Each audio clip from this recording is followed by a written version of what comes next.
Centro Educacional Prisma, ligando você ao conhecimento. Olá, estudantes do 8º ano. Olha só, para a gente concluir o nosso capítulo, essa aula é a continuação. A gente está falando sobre a América do Sul. Então, na página do teu livro, na página 140, tá bom? A gente tem um tema 4, que é sobre a economia da América do Sul.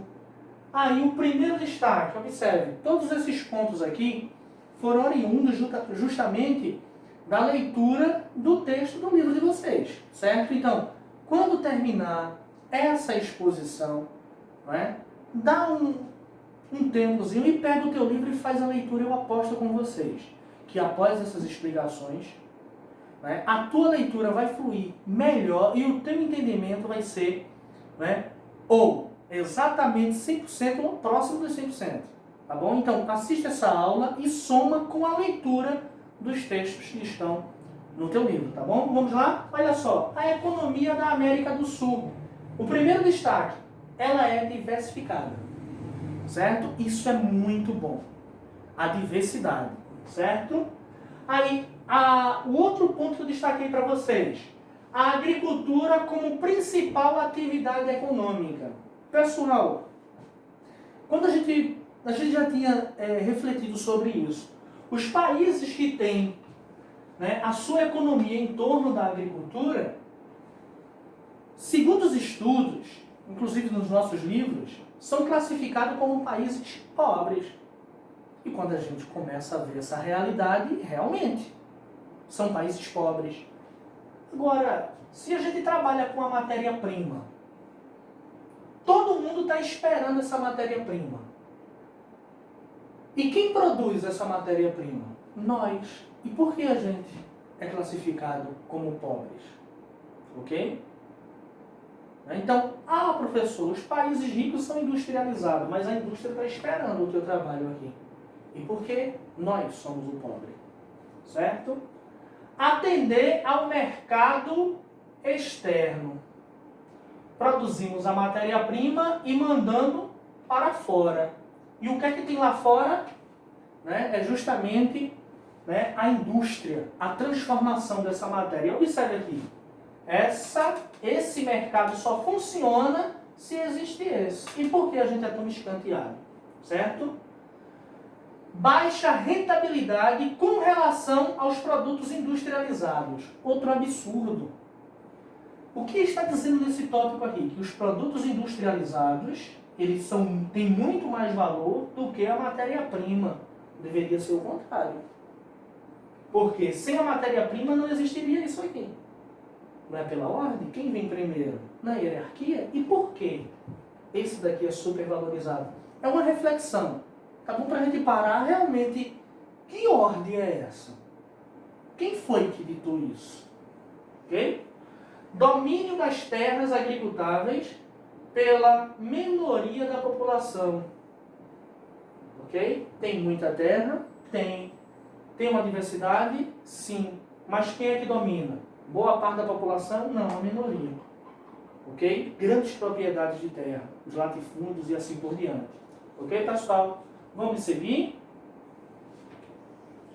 Eu tenho aqui outros pontos. Concentração de renda nas mãos de poucos. Ou seja, só vem adicionar o ponto anterior. Certo? Principais fontes de receita. Aí eu tenho industrialização. Professor, está vendo que a gente tem indústrias aqui? Agora, não fique tão alegre que essas indústrias, sua grande maioria, não é nossa.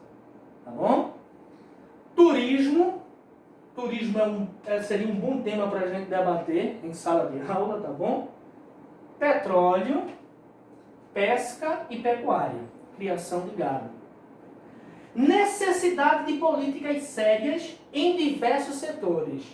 Porque a gente está classificado como países, população pobre, porque a gente não tem uma política séria. Professor, como seria uma política séria voltada para a educação, um povo sem escola, sem instituições de ensino de qualidade, tende a ser pessoas para sempre carentes. Amém. Certo? Vamos seguir. Eu tenho aqui a América do Sul e a Nova Ordem Mundial. O livro de vocês tem um texto que está justamente completando 2 páginas desse livro. Resumindo tudo isso, essa nova ordem aqui, o que significa? Mudanças políticas e econômicas. Mas em qual sentido? Democracia e política neoliberal. O que é uma política neoliberal? Ou seja, quem manda no teu país, no nosso país, são as grandes empresas. Ok? É o que a gente chama de neoliberal. Novo, olha só, neo vem de novo, liberal. Ok? É justamente a atuação, os governos ficam escanteados e quem manda, quem dita como vai funcionar são as grandes empresas. E essa democracia aqui, pessoal, antes, olha só, exigia essas mudanças aqui. Porque grande parte dos países, né, se você acha que não tem democracia hoje, você precisa ver lá no passado histórico, tá bom? Então, para atender essa nova ordem mundial, é necessário ter uma democracia. Isso aqui é outro tema que a gente vai discutir, não cabe agora se existe ou não. Né? Então, para fazer parte dessa nova ordem, precisa ter uma democracia e uma política neoliberal, certo? Vamos seguir. E a política, aí eu tenho aqui, ó, diferença no aspecto político, são muito diferentes. Cada país tem a sua característica cultural e acompanhando isso, eu também tenho a política, tá bom? Logo eu tenho aqui essa diferença no aspecto político, econômico e social. Cada país muito diferente. Como? Em um mesmo espaço. Tanta diferença assim, ok? Necessidade da divisão justa de riqueza. Aqui é onde mora todo o problema. Ninguém quer dividir com o seu ninguém. Quem tem não quer dividir com o pobre. Então a gente vai ficar nesse ciclo vicioso, né? Se for depender dessas pessoas, para sempre, viu? Né? Então a necessidade. A gente quer aqui a América do Sul, ela seja, né, próspera, tal. Olha só, necessidade de divisão justa. E essa divisão justa aqui é o problema. Ok, pessoal? Vamos seguir.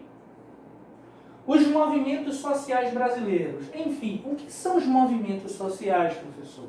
Olha só, ele tem como objetivo alcançar mudanças sociais partindo da luta política. Então, é justamente através dos movimentos sociais, né, que uma parte da população, que no exato momento não está sendo assistida, começa a se movimentar e diz, olha, eu estou aqui. Esses movimentos, eles começam a ser classificados em movimentos de reivindicação, ou reivindicatórios, tá bom?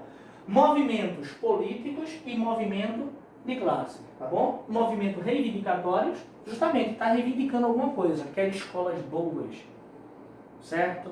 Eu quero estradas boas, eu quero policiamento nas minhas ruas e assim por diante, tá bom?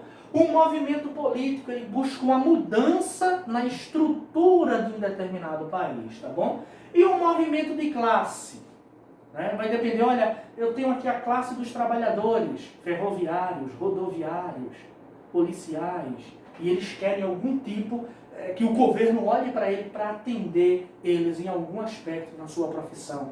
Ok, pessoal? Então, resumindo, os movimentos sociais são nada mais, nada menos do que a população, ela sai de suas casas, de suas empresas e começam agora a fazer um pedido para o governo. Olha, eu votei em você, você me prometeu, até agora estou esperando. Olha, eu quero a minha parte, eu quero ser atendido, eu quero ser ouvido. Então esses são os movimentos sociais. Aí você pode estar pensando do outro lado. Mas tem pessoas, professor, que terminam se aproveitando desses movimentos. E é outro assunto para outra história. Tá bom? Que a gente discute em sala de aula e assim por diante. Mas nesse exato momento é apresentar justamente, né, o significado, quais são os objetivos e as suas classificações. Certo, pessoal? Vamos seguir em frente. E aqui, ó, bem rápido, tá bom? Eu tenho as atividades. Como eu sempre digo, tem muito mais números do que páginas, tá bom? Aqui estão as páginas para a gente fazer as atividades. Professor, são muitas páginas. Lembra da nossa aula número 12, que está lá, né, na frente. A minha apresentação na aula número 12, lembra que não foi atividade. E aí eu disse, olha, na próxima aula a gente tem as atividades. E aqui estão elas, tá bom, pessoal? Como sempre, não perca a fé.